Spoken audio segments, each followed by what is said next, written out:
اب اسی سفر کے دوران اللہ کے نبی صلی اللہ علیہ وسلم آ کے صحابہ شکوہ کرتے ہیں، یا رسول اللہ پانی نہیں ہے اور ہمیں پیاس لگی ہوئی ہے، سواریاں بھی نڈھال ہیں پانی نہ ملنے کی وجہ سے اور پیاس کی وجہ سے۔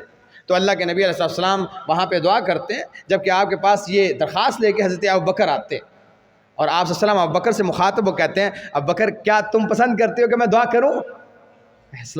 اور حتیٰ کہ حالات یہ تھے، صحابہ کہتے ہیں ہم میں سے جس کو زیادہ پیاس لگتی اور پانی کی اتنی قلت ہو چکی تھی، ہم اونٹ کو ذبح کرتے، اس کے معدے سے پانی نکالتے، کچھ پی لیتے، جو باقی بچتا ہم اپنے جسم پر ڈال لیتے، کیونکہ اونٹ کا جو اللہ تعالیٰ نے نظام بنایا ہے پانی کے ہضم کا، تو اونٹ پیشاب بڑا کم کرتا ہے، بول بہت کم کرتا ہے اور پانی بہت زیادہ پیتا ہے، تو ایک کافی ٹائم تک پانی اس کے معدے میں رہتا ہے۔ تو لہٰذا صحابہ اونٹ کو نہر کرتے، گوشت استعمال کر لیتے، معدے سے پانی نکالتے اور وہ پانی صحابہ استعمال کرتے۔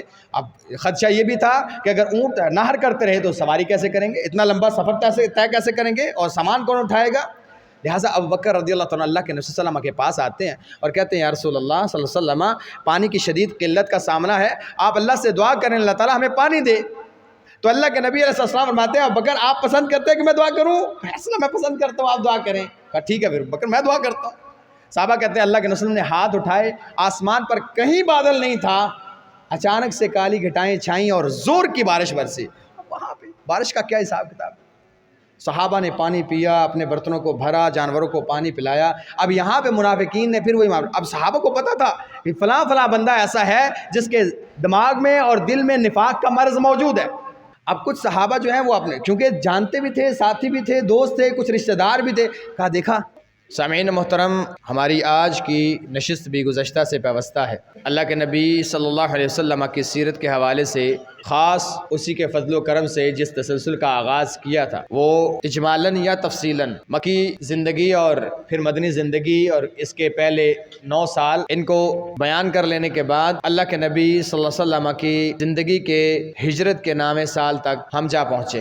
اور میں بارہا دفعہ یہ کہہ چکا ہوں کہ اللہ کے نبی صلی اللہ علیہ وسلم کی سیرت کو، آپ کی شخصیت کو، آپ کی زندگی کے بارے میں یہ ساری چیزیں جاننا، یہ آپ صلی اللہ علیہ وسلم کے اوپر ایمان لانے کا تقاضا ہے، اور یہ آپ صلی اللہ علیہ وسلم سے محبت کی ایک علامت بھی ہے کہ آپ صلی اللہ علیہ وسلم کی زندگی کو انسان پڑھے، اور آپ جتنا اللہ کے نبی کو جانیں گے آپ اتنی ان سے محبت بھی کریں گے، کیونکہ آپ کو اندازہ ہوگا کہ آپ علیہ السلام کی شخصیت کس طرح کی تھی۔ مزید خوبصورتی، مزید محبت آپ علیہ السلام کے ساتھ ایک امتی کی بن جاتی ہے جب وہ سیرت کو جانتا ہے۔ اور اس کے علاوہ کئی ایسی راہیں ہیں جو روشن ہو جاتی ہیں ایک انسان کے لیے، اس کی زندگی میں فیصلے کرنے آسان ہو جاتے ہیں۔ آپ علیہ السلام کی وہ قائدانہ صلاحیتیں، ان کو دیکھنے کے بعد اس روشنی کی کرن میں آپ اپنے فیصلے کر سکتے ہیں، آپ اپنے معاملات کو درست کر سکتے ہیں، کیونکہ اللہ تعالیٰ فرماتے ہیں کہ یہ نبی آپ لوگوں کے لیے اس کی زندگی ایک نمونہ ہے۔ آپ زندگی گزارنا چاہتے ہیں تو زندگی کے کسی شعبے میں بھی اگر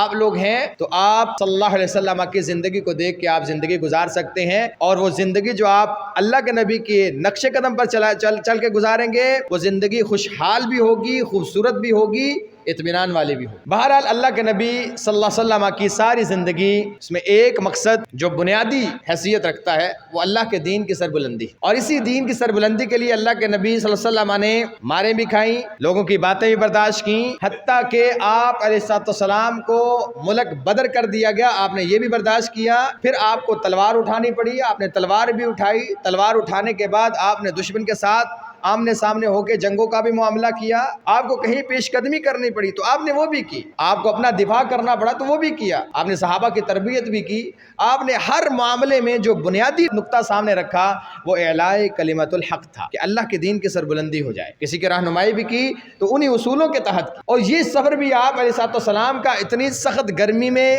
اتنے شدید حالات میں کہ آپ علیہ السلام کے پاس خود سواریاں اتنی موجود نہیں ہیں، صحابہ کرام کے پاس اتنا مال بھی موجود نہیں ہے، قحط سالی کے ایام بھی ہیں، پھل پکنے کو ہیں، تیار ہونے کے ہیں، بارشیں ہوئی کوئی نہیں ہیں، اس کے باوجود آپ علیہ السلام کا اتنی بڑی امپائر کے خلاف پیش قدمی کرنا اور ان کے خلاف جنگ کا اعلان کرنا اور صحابہ کو تیار کرنا، اور اس کے اوپر آپ علیہ السلام کے شاگردوں کا تیار ہو جانا اور بغیر کسی حیل و حجت، کوئی عذر پیش کیے بغیر اپنی جانوں کے نذرانے سامنے رکھ دینا، یہ اس بات کی دلیل ہے کہ اللہ کے نبی علیہ السلام کے صحابہ کتنے پختہ مومن تھے اور آپ علیہ السلام کی تربیت کس طرح کی تھی اور دین کے ساتھ ان کی محبت کا کیا معاملہ تھا۔ آپ علیہ السلام نے ان صحابہ سے جب کہا کہ ہم نکلنا چاہتے ہیں، سب نے اپنا اپنا حصہ بھی ڈالا اور یہاں سے یہ لشکر روانہ بھی ہو گیا۔ رستے میں جو جو معاملات ہوئے آپ کے ساتھ وہ اجمالاً یا تفصیلاً میں نے ذکر بھی کیے۔ اسی سفر کے دوران کئی ایک معاملات ایسے پیش آئے جن کا ذکر قرآن میں بھی ہے، ان میں منافقین کے کچھ کردار بھی ایسے ہیں یا ان کی حرکات بھی ایسی ہیں کہ جو سورہ توبہ میں اللہ تعالیٰ نے بڑی وضاحت کے ساتھ بیان بھی کی ہیں۔ اس لیے سورہ توبہ کو سورہ فاضحہ بھی کہتے ہیں، کیونکہ اس غزوے کے بعد اللہ تعالیٰ نے منافقین کے چہرے واضح کر دیے تھے۔ اس سے پہلے صحابہ کو کسی کے بارے میں شک تو تھا، لیکن یقینی طور پر اس غزوے کے بعد منافقین کھل کے سامنے آ گئے، یہ فلاں فلاں بندہ منافق ہے، کیونکہ ان کے کردار جو کوئی معاملہ کرتا اللہ تعالیٰ قرآن نازل کر دیتا، اس نے یہ معاملہ کیا، یہ منافق انسان، فلاں کام فلاں بات اس نے کی ہے، قیامت تک کے لیے تلاوت ہونے والا قرآن نازل کر دیا۔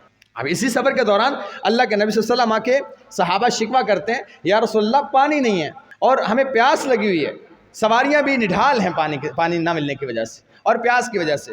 تو اللہ کے نبی علیہ السلام وہاں پہ دعا کرتے ہیں، جبکہ آپ کے پاس یہ درخواست لے کے حضرت ابوبکر آتے ہیں اور آپ صلی اللہ علیہ وسلم ابوبکر سے مخاطب وہ کہتے ہیں، ابوبکر کیا تم پسند کرتے ہو کہ میں دعا کروں؟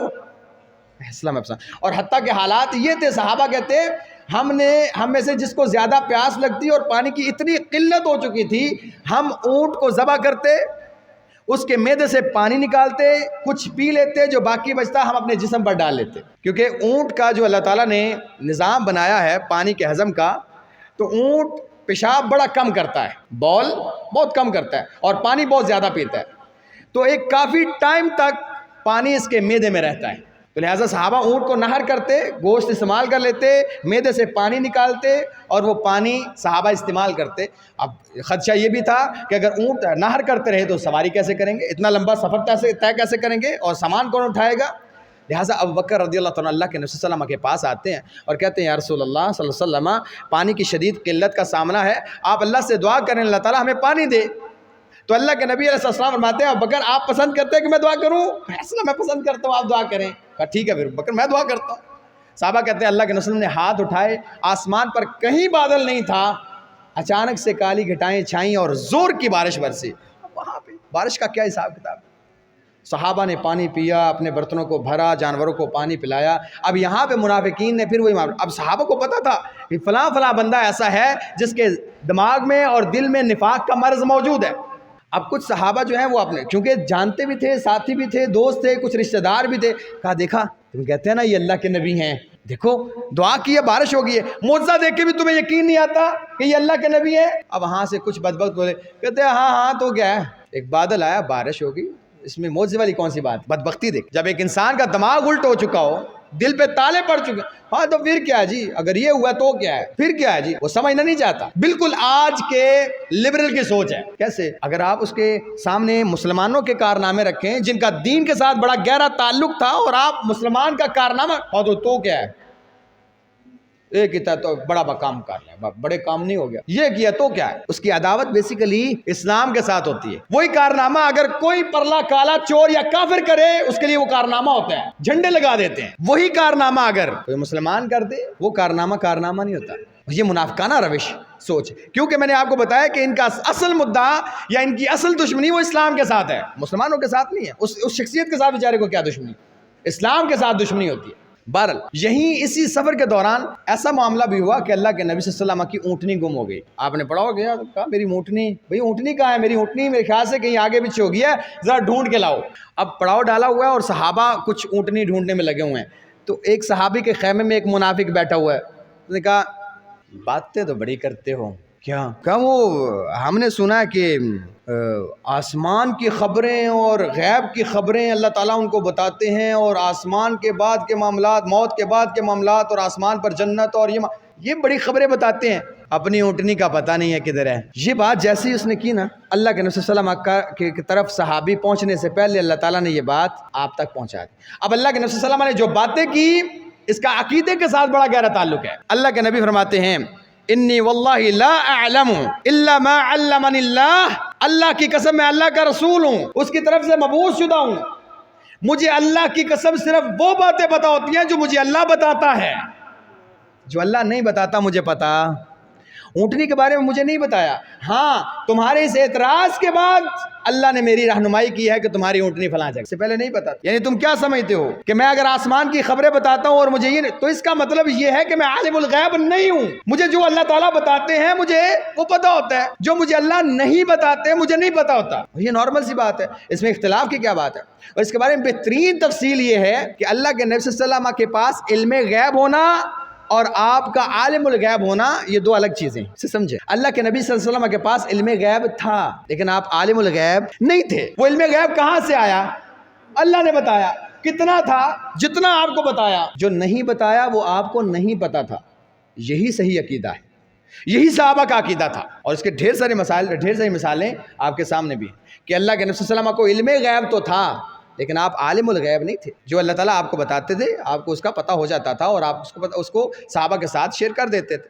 نہیں تو کتنے ایسے معاملات ہیں. جبریل علیہ السلام نے آپ سے پوچھا قیامت کب آئے گی؟ کہا جتنا تجھے پتا اتنا ہی مجھے پتا. یعنی تجھے بھی نہیں پتا مجھے بھی نہیں پتا. ہاں اس کی نشانیاں اللہ نے مجھے بتائی ہیں. آپ صلی اللہ علیہ وسلم نے ایک روایت میں یہ بھی بتایا کہ میں اللہ تعالیٰ کے سامنے سفارش کرنے کے لیے اللہ کے عرش کے سامنے سجدے میں گروں گا اور اللہ تعالیٰ وہ حمد و ثنا مجھے سکھائے گا جو آج مجھے نہیں پتا. تب سکھائے گا. کیا ہوں گے وہ اللہ جب سکھائے گا تب مجھے پتا چلے گا. تو اس میں لڑنے والی تو بات ہی کوئی نہیں ہے، اس میں اختلاف کی بات ہی کوئی نہیں ہے، کیونکہ عالم الغیب ہونا یہ اللہ کی صفت ہے. بغیر کسی کے بتائے ہر چیز جو ہو چکی، جو ہوگی، جو ہو رہی ہے، یہ اللہ کی صفت ہے. اگر اللہ کی صفت کسی اور کے ساتھ، چاہے وہ جبریل ہو یا بڑے سے بڑا نبی ہو، اللہ کی صفت میں کسی اور کو شریک کریں گے تو مشرک ہو جائیں گے. اس میں اختلاف کی تو بات ہی کوئی نہیں.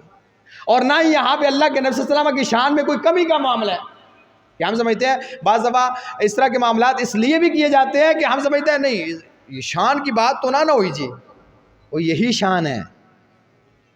اللہ کے نبی صلی اللہ علیہ وسلم نے ارشاد فرمایا تھا مجھے عیسائیوں کی طرح حد سے تجاوز کر کے نہ ماننے لگ جانا کہ عیسائیوں نے عیسیٰ کو بڑھاتے اللہ کا بیٹی قرار دے دیا. نعوذ باللہ. میں اللہ کا بندہ اس کا رسول ہوں. جو شان ہے وہ شان ہے، وہ شان بیان کرو. کیا یہ کم شان ہے کہ اللہ کے نبی صلی اللہ علیہ وسلم کے ساتھ اللہ تعالیٰ ہم کلام ہوتے ہیں، جبریل آپ کے پاس آتے ہیں، آپ کو وحی دیتے ہیں، اللہ کے نبی صلی اللہ علیہ وسلم آپ کے ساتھ ہر وقت رابطے میں ہے؟ یہ کم شان ہے. کسی نبی کو ایک مقام کائنات میں، صرف ایک مقام محمود اللہ نے بنایا سب سے بلند، وہ اس نبی کو ملے، یہ کم شان ہے؟ اس سے بڑی شان کیا ہو سکتی؟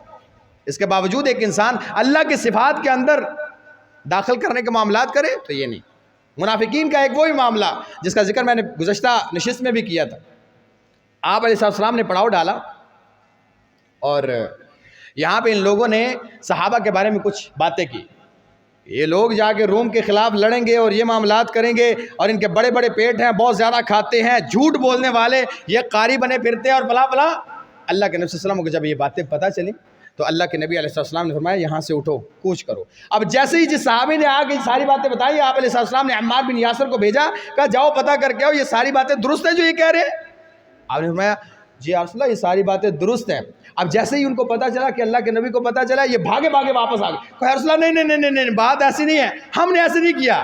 اللہ تعالیٰ نے قرآن نازل کر والا ان سال، تو ان سے اگر پوچھو گے نا کہ کیا کر رہے تھے تو یہ کہیں گے کننا نخوض ونلعب. یا رسول اللہ گپ شپ کر رہے تھے، یا رسول اللہ مذاق کر دے. رسول اللہ ہم تو ہمیں باتوں میں ان کی بات آ گئی تو بس وہ سامنے بیٹھے تھے، حضرت خوش گپیاں کر رہے تھے، مذاق کر رہے تھے، ہم نے یا رسول اللہ ان کو حقیر نہیں سمجھا. اللہ تعالیٰ فرماتا ہے اب اللہ ورسولہ، اللہ، اس کا رسول، اس کا قرآن، مومن، دین، تمہیں مذاق کرنے کے لیے یہی چیزیں ملتی ہیں اور تمہیں اور کوئی بات نہیں ملتی. جب بھی تمہارا مذاق، جب بھی تمہارے تانے، جب بھی تمہاری باتیں، جب بھی تمہارے لطیفے، جب بھی تمہاری خوشگپیاں، جب بھی ڈی گریڈ کرنے کے لیے باتیں ملتی ہیں تو اللہ اور اس کا رسول ملتا ہے اور کوئی بندہ نہیں ملتا تمہیں. اللہ کے ساتھ مذاق کرتے ہو، دین کا مذاق اڑاتے ہو، دینداروں کا مذاق اڑاتے ہو، مومنوں کا مذاق اڑاتے ہو، ان کے اوپر باتیں کستے ہو، تانے کستے ہو. لا تعتذروا قد کفرتم بعد ایمانکم، معذرت نہ کرو، یہاں سے دبا ہو جاؤ، تم نے ایمان لانے کے بعد دوبارہ کفر کیا، کافر ہو تم. اور پیچھے سے ایک اور، اللہ کی قسم یا رسول اللہ ہم نے یہ باتیں نہیں کی. اللہ فرماتے ہیں یہ قسمیں اٹھا رہے ہیں، جھوٹے لوگ ہیں، ان سے کہو تم نے یہ کفر کا کلمہ منہ سے بکا ہے، اسلام لانے کے بعد تم دوبارہ کافر ہو گئے۔ ہمارے معاشرے میں بھی یہی روش ہے۔ اللہ کے بندو، میں پہلے بھی کہہ چکا ہوں، یہ داغ ہماری اس نسل نے دیا ہے اسلام کو، کہ اسلام کو اس معاشرے میں اتنا بدنام کر دو کہ آنے والی نسل مولوی نہ بننا چاہے۔ یہ ہم نے دیا، ہماری ذمہ داری ہے کہ ہم دھوئیں۔ کیسے؟ اپنے بچوں کو دین کی طرف لائیں، تاکہ ان کے پیچھے آنے والی نسل سمجھے کہ یہ کتنی اعلیٰ تعلیم تھی جو ہمارے باپ دادا دے کے گئے۔ لیکن اس سے روگردانی کرو گے، اس سے پیچھے ہٹو گے، بھاگو گے، اور یہ وہی لوگ جو چیدہ کہیں کہیں آپ کو نظر آئیں گے، علماء یا علماء کے ساتھ بیٹھنے والے، محبت کرنے والے، دین کو سیکھنے والے، دین کو پھیلانے والے، کہیں چیدہ، تو آنے والی نسل کیا سمجھے گی؟ جس چیز کا رجحان ہوتا ہے یہاں پہ تو ایک چیز چل دوڑتی ہے تو لوگ بھیڑ چال چلتے ہیں، دیکھتے نہیں ہیں۔ اگر میڈیکل میں داخلہ ہو، میڈیکل کروائیں جی، میڈیکل کروائیں جی، کیا کرنا؟ میڈیکل کروائیں جی، میڈیکل۔ بچے کو بھی نہیں پتا ہوتا کہ میں نے آگے جا کے کرنا کیا ہے۔ پیرنٹس کے پاس یا والدین کے پاس اخراجات بھی نہیں ہوتے کہ آگے جا کے میں اس کے لیے افورڈ کر سکتا ہوں، لیکن وہ بھیڑ چال ہے میڈیکل۔ حضرت صاحب، اسی طرح کا ماحول کہ ہر بندے کے ذہن میں یہ ہو کہ میں نے دین سیکھنا ہے اور دین کی طرف لاؤ، اور اویئرنیس ہو کہ بچوں کو پتا ہو کہ یہ دین کیا چیز ہے۔ جب سیکھیں گے لوگ، ہر بچہ بڑا ہوتا ہوا کہے گا میں نے حافظ بننا ہے، نہیں مجھے بھی حدیث کا علم ہونا چاہیے، میں ایک شارٹ کورس کرنا چاہتا ہوں دین کو سیکھنے کے لیے، مجھے پتا ہونا۔ یہ داغ ہم ہی نے دھونا ہے، ورنہ انتہائی مشکل معاملات ہو جائیں گے۔ ایسا معاملہ جہاں پہ دین پر ضرب آئے، ایسا معاملہ جہاں پہ شریعت پر ضرب لگتی ہو، ایسا معاملہ جہاں پہ دیندار لوگوں پر اور انڈائریکٹلی کر کے آپ دین کو چوٹ پہنچاتے ہوں۔ بعض دفعہ ایک انسان کے چند جملے انسان کو دائرہ اسلام سے اٹھا کے باہر پھینک دیتے ہیں اور انسان کو پتہ بھی نہیں ہوتا۔ اللہ کا واسطہ ان لوگوں کی حیا کیا کریں، ان کے ساتھ محبت کیا کریں۔ آپ کی ان کے ساتھ محبت اس بات کی دلیل ہے کہ آپ دین سے محبت کرتے ہیں، آپ اس لیے محبت کرتے ہیں کہ دیندار لوگ، یہ بچے دین پڑھنے والے، معاشرے کے اس پرفتن دور میں معیشت کو ایک طرف رکھ کے اور بھوک اور افلاس کا فکر نکال کے یہ اللہ کے دین کو زندہ کرنے کے لیے باہر نکلے۔ آپ دست و بازو بنیں، اس کی عزت کریں، رسپیکٹ کریں، تاکہ آپ کی نسلیں پوچھیں ابا جی یہ کون ہے؟ یہ دیندار انسان ہے۔ وہ بھی چاہیں کہ میں ایسا بنوں، میں بھی دیندار بننا چاہتا ہوں۔ دین نے اس کو عزت دی ہے، شرف دیا ہے، مقام دیا ہے، اس تعلیم کی عزت ہے، یہ دین کی نصرت ہے آپ کی طرف سے، دین کی مدد ہے آپ کی طرف سے۔ لیکن یہ کرنے سے ہوں گے، صرف یہاں بیٹھ کے تھوڑا سا موٹیویٹ ہوئے، ہاں ٹھیک ہے، لیکن گھر جا کے میرے 4 بچے ہیں، وہ چاروں کیا کر رہے ہیں؟ میڈیکل کر رہے ہیں۔ دین کا ان کو پتہ ہے نہیں، لیکن قاری صاحب کی بات ٹھیک تھی، ہاں تو کرنا کس نے ہے؟ کرے محلے والے، کرنا چاہیے۔ ہر ایک بندے نے اپنے گھر سے سٹیپ لینا ہے۔ مدارس ویران ہیں، اور ہماری سب سے بڑی ناکامی مدارس کی یہ ہوتی ہے کہ جس علاقے میں مدرسہ ہوتا ہے اس علاقے کے اپنے بچے نہیں پڑھتے ہوتے، باہر سے آتے۔ کیوں نہیں پڑھتے ہوتے؟ پتہ نہیں کیا معاملہ ہے، اس کی وجہ یہی ہے لوگوں کا رجحان نہیں ہوتا۔ بہرحال اللہ کے نبی صلی اللہ علیہ وسلم اسی سفر کے دوران آپ کا انتہائی خوش نصیب صحابی ہے ابو رحم انصاری غفاری، یہ بدر میں بھی شریک ہوئے، یہ صلح حدیبیہ میں بھی شریک ہوئے۔ یہ کہتے ہیں کہ میں اللہ کے نبی صلی اللہ علیہ وسلم کے ساتھ سفر میں جا رہا تھا تو بار بار مجھے نیند آ جائے، میں سواری کے اوپر، اونٹ کے اوپر تھا تو مجھے نیند آ جائے، اور میری سواری اللہ کے نبی کی سواری کے قریب تھی، اور مجھے ڈر تھا کہ کہیں ایسا نہ ہو کہ اللہ کے نبی صلی اللہ علیہ وسلم کی سواری کے ساتھ میری سواری لگے اور آپ کے دونوں سواریاں جب ملیں گی تو پاؤں کہ اس کے سواریوں کے درمیان میں آ جائے گا تو آپ کو تکلیف نہ ہو۔ بہرحال میری آنکھ لگ گئی اور میری سواری جا کے ٹکرائی اللہ کے نبی صلی اللہ علیہ وسلم کی سواری کے ساتھ، اور آپ صلی اللہ علیہ وسلم کا پاؤں سواریوں کے درمیان آیا تو آپ کی آواز نکلی تو میری آنکھ کھل گئی۔ میں نے کہا اصلہ بڑی معذرت کے ساتھ میں نے بڑی کوشش کی ہے، آپ میرے لیے دعا کیجئے اللہ مجھے معاف کر دے۔ اللہ کے رسول کا شفقت دیکھیں، آپ نے کہا بھائی کوئی بات نہیں ہے، اب نا آپ میرے ساتھ رہنا، اب دیکھیں آپ اندازہ کریں۔ ہم نے کہا ابو رحم میرے ساتھ رہنا، میرے ساتھ ساتھ ذرا سفر کرو۔ کتنے صحابہ ہیں؟ 30,000 کی تعداد۔ ابو رحم کہا میرے ساتھ ساتھ سفر کرو، ذرا قریب آ جاؤ، ذرا بات چیت کریں بھائی۔ تو آپ ابو رحم کہتے ہیں آپ صلی اللہ علیہ وسلم میرے ساتھ بات چیت کرنے لگے۔ کہا وہ جو تمہارے قبیلے کے لوگ ہیں، لمبے لمبے قد ہیں، چھوٹی چھوٹی داڑھیوں والے، وہ کیوں نہیں آئے؟ کہ رسول اللہ پتہ نہیں، کوئی معاملہ ہو گیا ہوگا۔ تو کہا اب دیکھو بھائی ابھی خود نہ آ سکتے تو کسی کو بھیج دیتے، سواریوں دے کے اپنی سواریاں کسی کو دیتے تو ان کی بھی شرکت ہو جاتی جہاد کے رستے میں اور غزے میں، وہ بھی شریک۔ اچھا تمہارے قبیلے میں وہ فلاں لوگ بھی رہتے ہیں نا، وہ سیاہ رنگ والے، تھوڑے تھوڑے چھوٹے چھوٹے قد ہیں، رسول اللہ پتہ نہیں، وہ جو فلاں جگہ پر رہتے ہیں، ہاں وہ پہلے ہمارے قبیلے میں تھے اب وہاں چلے گئے ہیں۔ کہ رسول اللہ مجھے پتہ نہیں ہے. آپ علیہ السلام یہ بات چیت کر رہے ہیں ابو رحم کے ساتھ. یہ بات چیت کرتے کرتے آپ صلی اللہ علیہ وسلم آگے چلے جا رہے ہیں اور آپ گپ شپ لگا رہے ہیں. یہاں سے دو باتیں پتہ چلتی. ابو رحم انصاری کا غفاری کا شاید آپ نے نام نہیں سنا, شاید میں نے بھی پہلی دفعہ پڑھا ہو, لیکن اللہ کے نبی کو پتا ہے وہ کون ہے. اللہ کے نبی کو صرف اس کا نام نہیں پتا, اس کے قبیلے کے لوگوں کا بھی پتا ہے جو آپ پر ایمان لے چکے. پھر آپ علیہ السلام کا انداز دیکھیں, یعنی خوش نصیبی کیا ہے. ایک تو اللہ کے نبی کے ساتھ سفر, آپ کے ساتھ غزوے میں شریک ہونا, پھر اللہ کے نبی کا آپ کو بلا کے کہنا ادھر آؤ تھوڑی دیر بات چیت کریں, اور اللہ کے نبی کا آپ کے ساتھ بات چیت کرنا. اس سے بڑی خوش نصیبی کیا ہے کہ سفر کے اندر ایسا ساتھی میسر آئے جو کائنات کا سب سے محبوب ترین اللہ کے نزدیک, اور وہ آپ کے ساتھ باتیں کر. اور اس سے یہ بھی بات پتہ چلتی ہے کہ اللہ کے نبی کو صحابہ کی فکر کتنی تھی. جو نہیں آئے کیوں نہیں آئے, وہ فلاں کو شریک ہونا چاہیے تھا. بھئی آپ کے قبیلے کے فلاں لوگ بھی ہیں, ہاں وہ میرے اوپر ایمان لے کے مسلمان ہیں. سبحان اللہ. یہاں کسی کو تھوڑا سا مقام مل جائے, منصب کیا ملتا ہے, فرعون بن جاتے ہیں. اپنوں کو نہیں پہچانتے, اپنوں کو, وہ اپنے ہوتے ہیں, خونی رشتے ہوتے ہیں, تو بات کو موڑ دیں, ہاں جی وہ ہے, جاننے والا ہے. لا حول ولا قوت الا باللہ. اور یہ اللہ کے نبی صلی اللہ علیہ وسلم ہیں. صحابہ کے اندر وہ صحابی جس کا نام شاید غیر معروف ہے, اس کے بعد اس کے قبیلے کے لوگ جو مسلمان ہو چکے ہیں ان کے بارے میں اللہ کے نبی پوچھ رہے ہیں. یہ آپ علیہ السلام کی توجہ ہے صحابہ کی طرف, اور پھر آپ صلی اللہ علیہ وسلم کی فکر ہے ان صحابہ کے ساتھ جو اس غزوے میں شریک نہیں ہو سکے. اس کے بعد اسی سفر کے دوران اللہ کے نبی صلی اللہ علیہ وسلم کو کچھ تحائف بھی دی گئی. کچھ یہودی آپ صلی اللہ علیہ وسلم کو رستے میں ملے, انہوں نے آپ صلی اللہ علیہ وسلم کو ہریسہ دیا. یہ گوشت اور گندم وغیرہ کے ساتھ بنایا گیا ایک کھانا ہوتا ہے. آپ علیہ السلام کو ہدیے کے طور پر, تحفے کے طور پر دیا. اور امی عائشہ رضی اللہ عنہا فرماتی ہیں کہ جب بھی اللہ کے نبی کو کوئی ہدیہ دیتا آپ اس کا تبادلہ ضرور کرتے, یعنی آپ بھی بدلے میں ہدیہ ضرور دیتے. اس وقت نہیں, بعد میں, اگر اس وقت ہے تو اس وقت نہیں, تو بعد میں آپ ہدیہ ضرور دیتے اپنی بساط اور اپنی طاقت کے مطابق اور اگلے کی اوقات کے مطابق. اگر بہت بڑا کوئی سردار ہے فلاں فلاں فلاں, تو آپ اسی حساب سے آپ اس کو نوازتے. تو آپ علیہ السلام نے بھی کھجوروں کے کچھ درخت دیے جن کے اوپر جو موجودہ پھل تھا وہ تقریباً 6 ٹن کھجوریں تھیں. کہا کھجوریں بھی رکھو, پودے بھی تمہارے ہوئے. سبحان اللہ. یہ ہدیے کے بدلے ہدیہ اللہ کے نبی. یہاں پہ ایک اور معاملہ ہوا جس کا تعلق ویسے عرب کے ساتھ ہے خاص طور پر, لیکن چلیں جاننے کے لیے اسے بیان کر دیتے ہیں. عرب کے اندر ایک لفظ ہے ہدی. ہدی کہتے ہیں عرب جب صحرا میں سفر کرتے ہیں اونٹوں پر, تو اونٹوں کو چلانے کے لیے اور تیز دوڑانے کے لیے اشعار پڑھتے ہیں. آگے آگے ایک شاعر ہوتا ہے, وہ اچھے انداز میں اور خوش الحانی کے ساتھ اشعار پڑھتا جاتا ہے. ان اشعار کو اونٹ سن کے مست ہو کے پھر دوڑتا ہے, اس کی رفتار تیز ہو جاتی ہے. وہ شعر پڑھتا جاتا ہے, وہ سن کے مست ہو کے اور دوڑ. اسے کہتے ہیں ہدی خان.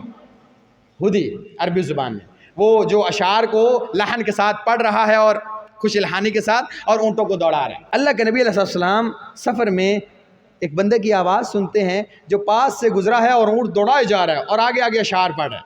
آپ علیہ السلام نے صحابہ سے کہا بھائی ذرا اس کے قریب چلو, ذرا پوچھیں یہ کون ہے. صحابہ بھاگے, اس کے قریب پہنچے. اس نے کہا بھائی کون ہو تم؟ کہا میں مضر قبیلے سے ہوں. اللہ کے نبی فرماتا ہے مضر قبیلہ تو میرے ہی ہے, میرے نسب نامے میں مضر آتا ہے, میں بھی مضر قبیلے سے ہوں. مضر کی کون سے شخص؟ اس نے اپنا تعارف کرا. کہا یہ جو ہدی کا معاملہ ہے یہ کہا یار سچی بات پوچھے, یہ ہمارے قبیلے نے شروع کیا. کہا کیسے شروع کیا, کیسے خیال آیا کہ اونٹ اس طرح بھی؟ کہتا جی ہوا ایسا, ہمارے قبیلے کے لوگ بڑے بڑے ڈاکو تھے, اونٹ چوری کیا کرتے تھے یا مال لوگوں کا چوری کر لیتے تھے. تو ایک دفعہ ایسا ہوا کہ ہم نے ایک گھر سے اونٹ چوری کیے اور کچھ ڈاکوؤں کے ڈر سے اونٹ بھاگ گئے. تو اونٹوں کا مالک آیا تو اس نے جو رکھوالا تھا, چوکیدار تھا یا غلام تھا, اسے کہا کہ بھائی جائے جو اونٹ بدک کے بھاگ گئے ہیں نا ان کو اکٹھا کر کے لاؤ. اس نے کہا حضرت صاحب میں کہاں سے لاؤں, پتہ نہیں کہاں کہاں گئے ہوں گے. اس نے اس کو زور سے ڈنڈا مارا جو اس کے ہاتھ پہ لگا. اب یہ ہاتھ پکڑے ہوئے ایک تو رو رہا ہے, ساتھ اشعار پڑھ رہا ہے. اچھا وہ جو سوز ہے آواز کا, رونے کے ساتھ اشعار کا, وہ اتنا زیادہ تھا کہ اونٹ آہستہ آہستہ اکٹھے ہونے شروع ہو گئے. وہ جہاں جہاں جاتا اونٹ اس کی آواز سن کے اور وہ اشعار سن کے اکٹھے ہو جاتے. تو سارے کے سارے اس کے اونٹ واپس آ گئے. بس وہ دن ہے اور آج کا دن ہے. اس کے بعد عرب نے اس کا اہتمام کیا کہ اونٹ کے اندر یہ معاملہ ہے کہ وہ اس طرح کی چیزیں سن کے اس کا اثر لیتا ہے. اس کے بعد ہم نے جب بھی قافلے میں جانا ایک شاعر کا اہتمام کرنا, وہ آگے آگے بڑی خوش الحانی کے ساتھ اشعار پڑھتا اور اونٹوں کو دوڑاتا جاتا. تو تب سے یہ معاملہ شروع ہو گیا. آپ علیہ السلام یہ بات سن کے مسکرائے, یار کمال معاملہ ہے, یعنی سبحان اللہ کہ اشعار سنتا ہے, اونٹ اس کا اثر لیتا ہے, اس کے بعد وہ صبر کرتا ہے اور تیز تیز صبر کرتا ہے. اور یہاں پہ اسی صبر کے دوران آپ علیہ السلام نے پڑاؤ ڈالا, اور پڑاؤ ڈالنے کے بعد آپ علیہ السلام کی عادت مبارکہ یہ تھی کہ آپ علیہ السلام قضاء حاجت کے لیے قافلے سے اور آبادی سے دور چلے جاتے. مغیرہ بن شعبہ رضی اللہ تعالیٰ عنہ فرماتے ہیں کہ میں آپ علیہ السلام کا اس سفر میں خاص خادم تھا کہ آپ کا لوٹا اٹھانا, آپ کو وضو کروانا اور سارے معاملات میرے ذمہ تھے. میں آپ کے پیچھے پیچھے چلا, آپ بہت دور چلے گئے, فارغ ہوئے, میں نے آپ کو وضو, اتنے میں صحابہ وضو کر کے کافی دیر ہو گئے بیٹھے ہوئے تھے. اب بیٹھے ہوئے ہیں, دیکھا کہ اللہ کے نبی لیٹ ہو گئے ہیں, یہاں نماز کا وقت چلا جا رہا ہے, اول وقت گزر جائے گا. یہاں پہ صحابہ نے نماز پڑھنی شروع کر دی. اب اللہ کے نبی علیہ السلام فجر کی نماز کا وقت تھا, اللہ کے نبی صلی اللہ علیہ وسلم پیچھے سے وضو کر کے پہنچے تو ایک رکعت گزر چکی تھی. اب صحابہ نے بھی کہا سبحان اللہ اونچی اونچی آواز سے, تاکہ امام کو پتہ چلے کہ اللہ کے نبی آ گئے ہیں, پیچھے ہٹ جائے. تو اللہ کے نبی علیہ السلام نے اشارہ کیا کہ آپ رکے رہو. ایک رکعت اللہ کے نبی نے اس صحابی کی اقتداء میں پڑھی. سبحان اللہ, یعنی وہ امام جس نے نبی کو نماز پڑھائی. اللہ. اور دوسری رکعت آپ نے, یہ عبد الرحمن بن عوف رضی اللہ تعالیٰ عنہ, یہ ایسا صحابی جس کو یہ اعزاز ملا کہ اس نے امامت کروائی اور ان کی اقتداء میں اللہ کے نبی نے نماز پڑھی, اور ٹائٹل اس کے بعد اس سے بھی بڑا. آپ علیہ السلام نماز سے فارغ ہوئے, آپ نے کہا احسنتم, تم نے بہت اچھا کیا کہ زیادہ انتظار نہیں کیا اور نماز کو وقت پر پڑھا. رہا معاملہ میرا, تو اس سے پہلے جتنے بھی انبیاء گزرے ہیں ان کو تب تک موت اللہ نہیں دیتا جب تک اس کی امت میں سے کوئی نیک انسان نماز پڑھائے اور وہ نبی اس کے پیچھے نماز نہ پڑھتا ہو. یعنی میری امت کا یہ نیک انسان, اس نے نماز پڑھائی, میں نے بھی آج وہ سنت پوری کر دی جو اللہ کی سنت ہے, کہ کوئی نبی اس وقت تک فوت نہیں ہوتا جب تک اپنی امت کے کسی نیک انسان کے پیچھے نماز نہ پڑھ لے. میں نے آج پڑھ لی. اسے ٹائٹل کیا ملا؟ عبد الرحمن بن عوف نیک انسان ہے. سبحان اللہ. بہرحال اس کے بعد اللہ کے نبی صلی اللہ علیہ وسلم اسی رستے پر گامزن ہیں. پانی کی بھی قلت ہے, خوراک کی بھی قلت ہے, اور رستے میں کچھ ایسی چیزوں کے ساتھ آپ کا سامنا ہوتا ہے جن میں ایک بہت بڑا اژدہا ہے. اس کی آپ علیہ السلام کے ساتھ کیا کلام ہوتی ہے, اور یہ بارش اور پانی کے معاملات یا کھانے کے معاملات کیسے مزید اللہ تعالیٰ دور کرتا ہے, ان کی بارے میں انشاءاللہ ذکر کیا جائے گا اگلی نشست میں. اقول قولی ھذا واستغفر اللہ لی ولکم ولسائر المسلمین من کل ذنب فاستغفروہ انہ هو الغفور الرحیم.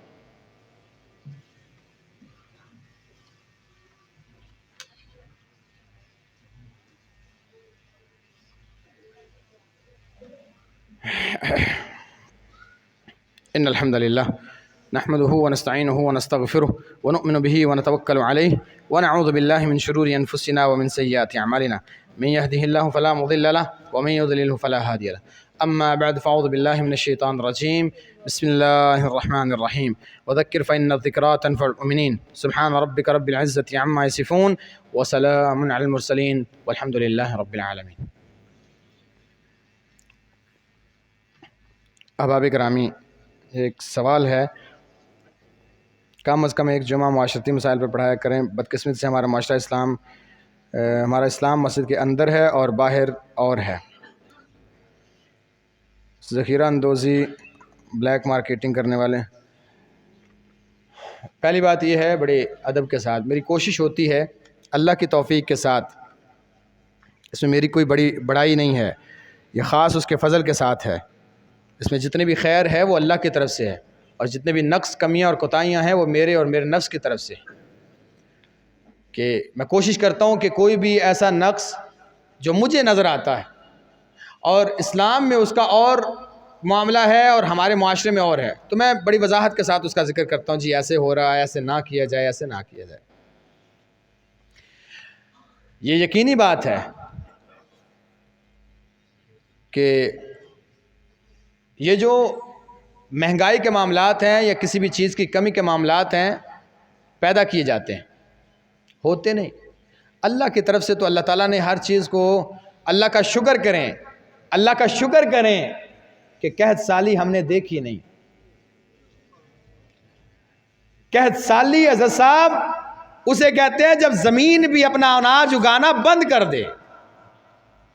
آپ کی زمین تو اناج اگا رہی ہے، آپ تک پہنچنے نہیں دیا جاتا، یہ الگ بات ہے۔ بہت بڑی لعنت ہے ذخیرہ اندوزی۔ میں خود جانتا ہوں، آپ بھی، یہ منڈی ہے ساتھ، آپ بہتر جانتے ہیں۔ اللہ کا واسطہ ہے، اللہ کا واسطہ ہے، لوگوں اور غریبوں کے منہ سے نوالا نہ چھین۔ اللہ کا واسطہ ہے، آپ جتنا کا، میں نہیں کہتا جا کے منڈی میں آپ یہ کر دیں، نہیں، آپ جس جگہ پر بیٹھے ہیں آپ نہ کریں۔ پہلا قدم آپ اٹھائیں، میں اٹھاؤں، اس کے بعد اگلا قدم یہ ہے آپ کسی کو روکیں، بھائی کیا کر رہے ہو۔ ذخیرہ اندوزی کا عجیب سا معاملہ ہے، پیسے کے لیے، پیسے کے لیے لوگوں کے حلق سے نوالے چھین، ایون کہ لوگوں کی جانوں تک کا سودا کر دیا گیا، لوگ خودکشیاں کرنے پر مجبور ہو گئے، ان کے پورے نہیں ہوتے، کہتے ہیں پیاز خریدیں، روٹی کھائیں یا باقی معاملات کریں۔ لا الہ الا اللہ۔ اور یہ نوالا کھینچنے والا انسان کون ہے؟ جس کا گودام بھرا ہوا ہے پیازوں کے ساتھ، مارکیٹ میں نہیں دیتا، کہتے ہیں بھائی جان اور مہنگا کرنا ہے، پیسہ کماتے ہیں۔ اللہ، تو نے کیا دیکھا ہے؟ تجھے پتا ہے کہ تیرا آنے والا لمحہ تو پیسہ دیکھ پائے گا، الہاکم التکاثر حتی زرتم المقابر، قبر کی دیواروں پر پہنچ جائے گا اور پیسہ تیرا یہاں پہ رہ جائے گا۔ اور صحابہ کا کیا معاملہ تھا؟ جب قحط سالی کے معاملات ہوتے کئی گنا منافع دے کر ایک چیز مہنگی خرید کر عام بانٹ دی جاتی، کوئی بھوکا نہ سوئے، اور ہم روک لیتے ہیں اسے۔ پھر بلیک مارکیٹنگ ہوتی ہے، جنا آپ کو اتنے میں لے دیتے ہیں، وہ خریدتے ہیں، پھر آگے اتنے میں بیچتے ہیں۔ اللہ کا واسطہ ہے، یہ تو اللہ کے نبی صلی اللہ علیہ وسلم کی امت کے لیے دعا نہ ہوتی کہ اللہ میری امت کو باقی امتوں کی طرح ہلاک نہ کر دینا، دیس تو نابود نہ کر دینا، تو ہم کب کے مر مٹے چکے ہوتے، ہماری نسلیں ختم ہو چکی ہوتی، ہم پر وہ عذاب آتے کہ شاید پچھلی کسی قوم پر نازل نہ ہوئے ہوتے، کیونکہ ہر قوم پر جو عذاب آیا کسی ایک برائی کی وجہ سے، ماپ تول میں کمی کرتے ہیں، وہاں پہ لواطت ہے، یہ فلاں کرتے تھے، وہ ساری برائیاں جمع کی جائیں ہمارے معاشرے میں ساری موجود ہیں۔ وہاں پہ ایک برائی تھی، اللہ نے عذاب نازل کر دیا، اس سے باز نہیں آتے، وہ ساری برائیاں جمع کی جائیں ہمارے معاشرے میں موجود ہے۔ یہ تو اللہ کے نبی کی دعا ہے، اور اللہ تعالیٰ کی ہمارے ساتھ رحمت اور شفقت ہے کہ ہمیں معاف کیا ہو، ہم نے کسر کو نہیں چھوڑی۔ ہمیں نہیں پتا ہوتا کہ یہ جو غریب آج آ رہا ہے، یہ جو پیسے لے کے آ رہا ہے، اس کے پاس ٹوٹے پھوٹے پھٹے پرانے 500-700 روپیہ ہے، اللہ جانے کس سے مانگ کے لے کے آیا ہے، اللہ جانے اس کے بچے کب سے بھوکے، لیکن ہر ایک کا یہی مطمع نظر ہوتا ہے کہ 400 روپے کلو دے کے اس کو سارا یہیں پہ ختم کرے، یہ گھر نہ پہنچنے پائے کہ صرف اس نے 2 پیاز اٹھائے ہوں یا فلاں کچھ کیا ہو، گھر کھانا نہ لے کے جائے، بیچارہ پتہ نہیں کس طرح لے کے آتا ہے۔ کتنے مجبور لوگ ہیں۔ ابھی تو اللہ کا شکر ہے کہ اس نے ہمیں یہ عقیدہ دے کے ہمارے دل کو مضبوط کیا ہوا ہے کہ روزی میرے پاس ہے۔ اللہ کی قسم کبھی ان کے پاس ہوتی اور ذلیل کر دیتے یہ لوگ، جو جوتے پہ رکھ کے دیتے ہیں آپ لوگ۔ اللہ کے طرف رجوع کریں، اس کا اور کوئی حل نہیں ہے۔ آپ کا اسلام دین یہ مسجد کے اندر اور ہے، باہر کے اندر، یہ اللہ کی توفیق کے ساتھ ہے بھائی صاحب، اس کا کوئی تعلق اسلامی نالج کے ساتھ یا اسلام نے تو تربیت کر دی ہے، باقی اللہ کی توفیق کے ساتھ کیا کر سکتے ہم اس کی طرف۔ وہ عبداللہ بن دینار رحمہ اللہ کہا کرتے تھے، غالباً وہ کہتے تھے، کسی نے شکوہ کیا جی حضرت صاحب روٹی مہنگی ہو گئی ہے، انہوں نے کہا تھا اگر ایک دانہ جو کا یا گندم کا 1 دینار کا ہو جائے تب بھی مجھے فکر نہیں ہے، کیونکہ معاملہ شکر ہے اس نے روزی اپنے پاس رکھی، دے دیتا ہے لکھا ہوا، جیسے بھی دے دیتا ہے۔ تو کہتے تھے میں اپنا معاملہ اللہ کے ساتھ درست رکھتا ہوں، روزی کے معاملات وہ میرے درست رکھتا ہے۔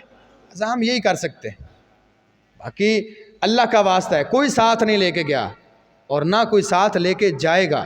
اپنی قبر پر وزن نہ ڈالو، غریبوں کا نوالا نہ چھینو، اللہ سے ڈرو اور اللہ سے برکت کی دعا کرو اور اللہ سے غنا مانگو، دل کا غنا۔ پیسوں سے کبھی کوئی رجا؟ اللہ کے نبی علیہ السلام نے پیشن گوئی کی تھی اور صحیح آپ نے فرمایا بنو آدم اتنا لالچی انسان واقع ہوا ہے پیسے کے بارے میں، ایک پوری وادی سونے کی، پہاڑوں کے درمیان جگہ وادی ہوتی ہے، دو پہاڑوں کے درمیان خالی جگہ، وہ بھر کے سونا مل جائے کہے گا نہیں دوسری ہونی چاہیے، اس کا پیٹ مٹی بھرے گی۔ تو اپنی قبر کو وزنی نہ کریں، آپ جتنا کر سکتے ہیں اتنا کریں، اللہ سے برکت مانگیں۔ کچھ لوگوں نے دعا کے لیے کہا اللہ تعالیٰ جو بیمار ہیں ان کو شفائے کاملہ عاجلہ عطا فرما، ہم سب کے نیک اعمال قبول فرما۔ اللہ جو بیمار ہیں صحت والی تندرستی والی زندگی عطا فرما، اللہ صحت اور سلامتی والی زندگی عطا فرما۔ اللہ جو فوت ہو چکے ہیں کروڑ کروڑ جنت عطا فرما، جنت میں اعلیٰ مقام عطا فرما۔ ربنا آتنا فی الدنیا حسنہ وفی الآخرۃ حسنہ وقنا عذاب النار۔ ربنا تقبل منا انک انت السمیع العلیم وتب علینا انک انت التواب الرحیم۔ وصلی اللہ تعالی علی خیر محمد وعلی آلہ وصحبہ اجمعین برحمتک یا ارحم الراحمین۔